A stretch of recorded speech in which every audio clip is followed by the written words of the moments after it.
It has been a little over 30 years since award-winning photojournalist David Burnett took these intimate portraits of Bob Marley. The photographer never found the time during his 35-year career to stop and reflect upon his past works, and has managed to accumulate an impressive collection of unpublished photos.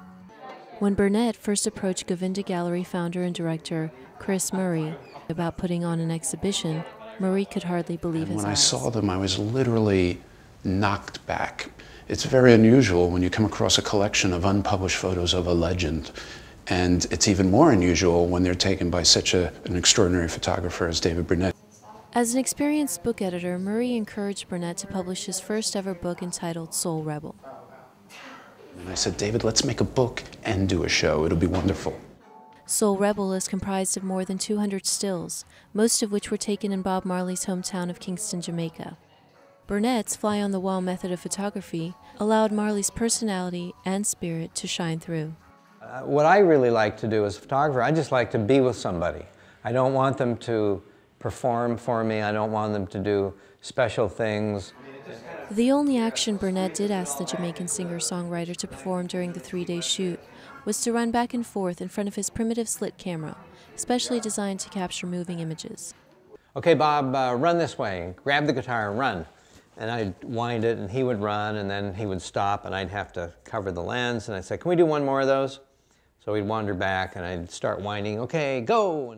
It was only 1 year later, in 1977, when Burnett found himself joining Marley on his Exodus tour, this time on assignment for Rolling Stone. Burnett, who knew almost nothing about the young reggae star when he first started taking his pictures in 1976, was left quite moved by his experience on the Exodus tour. His spirit touches so many people. That's really what this is about. His music and the poetry of his words were totally as fresh as if they'd been written yesterday and if Bob was still around. So that really got to me. It was like I finally understood that it crosses generations, and it does in a really big way that very few musicians do. Bob Marley's untimely death in 1981 leaves behind a precious legacy, including these rare portraits taken by David Burnett. It's about as close to Bob Marley as you could get these days, that and listening to his music. One of David Burnett's favorite photographs of Bob Marley is this one taken of his hands. I mean, the music all starts up here, but in the end, your hands, this is what makes the music.